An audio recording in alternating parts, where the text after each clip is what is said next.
समय की बात है। पहाड़ियों के बीच बसे एक छोटे से गांव में आर्यन और अनन्या नाम के दो सबसे अच्छे दोस्त रहते थे। वे अविभाज्य थे और हमेशा एक दूसरे की संगति में आनंद पाते थे। जैसे जैसे होली का त्योहार नजदीक आता गया, हवा में उत्साह भर जाता था और गांव के बच्चे उत्सुकता से उत्सव का इंतजार करने लगते थे। होली के दौरान रंगों और पानी से खेलने को लेकर आर्यन और अनन्या विशेष रूप से रोमांचित थे। वे कई हफ्तों से अपने साहसिक कार्य की योजना बना रहे थे, यह कल्पना करते हुए कि वे एक साथ कितनी मौज-मस्ती करेंगे। होली की सुबह वे जल्दी उठ गए। उनके दिल प्रत्याशा से भरे हुए थे। हाथ में रंगीन पाउडर और पानी के गुब्बारे के बैग के साथ आर्यन और अनन्या उत्सव में शामिल होने के लिए निकल पड़े। जैसे ही वे गांव से गुजरे, उन्हें गलियों में गूंजती हंसी और संगीत की हर्षित ध्वनियां सुनाई दीं। जब वे केंद्रीय चौराहे पर पहुंचे, तो उन्होंने इसे रंगों के दंगे में तब्दील पाया। बच्चे और वयस्क समान रूप से नाच रहे थे, गा रहे थे और एक दूसरे को रंगों से सराबोर कर रहे थे। आर्यन और अनन्या ने मस्ती में शामिल होने में कोई समय बर्बाद नहीं किया। वे हर मिलने वाले पर खुशी से रंग उड़ा रहे थे। जैसे जैसे दिन चढ़ता गया, जश्न चरम पर पहुंच गया। आर्यन और अनन्या ने पानी की बंदूकों से एक दूसरे का पीछा करते हुए और एक दूसरे के चेहरे पर रंग डालते हुए सड़कों पर दौड़ लगाई। वे तब तक हंसते रहे जब तक कि उनके पेट में दर्द न हो गया। वे उस क्षण की खुशी का आनंद लेने लगे।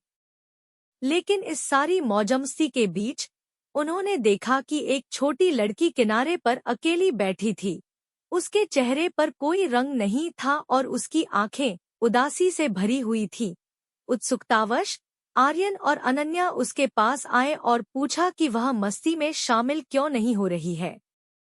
लड़की ने बताया कि उसने हाल ही में अपने माता पिता को खो दिया है और उसके पास होली मनाने के लिए कोई नहीं है। वह जीवंत उत्सवों के बीच अकेलापन और जगह से बाहर महसूस करती थी।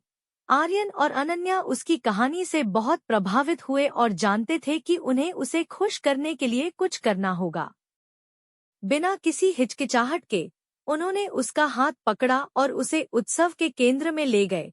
उन्होंने उसे अपने दोस्तों से मिलवाया और उसे मनोरंजन में शामिल होने के लिए प्रोत्साहित किया।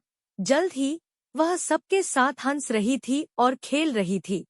उसका चेहरा रंगों से सजा हुआ था और उसका दिल खुशी से भर गया था।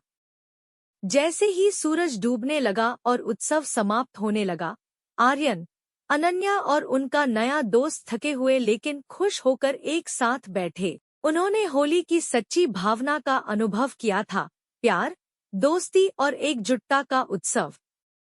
जैसे ही वे घर की ओर बढ़े, आर्यन और अनन्या को पता था कि यह होली ऐसी होगी जिसे वे कभी नहीं भूलेंगे। उन्होंने जान लिया था कि त्योहार की असली खूबसूरती सिर्फ रंगों और हंसी मजाक में नहीं है, बल्कि हम दूसरों के प्रति जो दया और करुणा दिखाते हैं उसमें भी है। और जैसे ही वे एक और होली को अलविदा कहते हैं, वे उस सीख को अपने दिलों में रखते हैं, इसे दुनिया के साथ साझा करने के लिए तैयार होते हैं।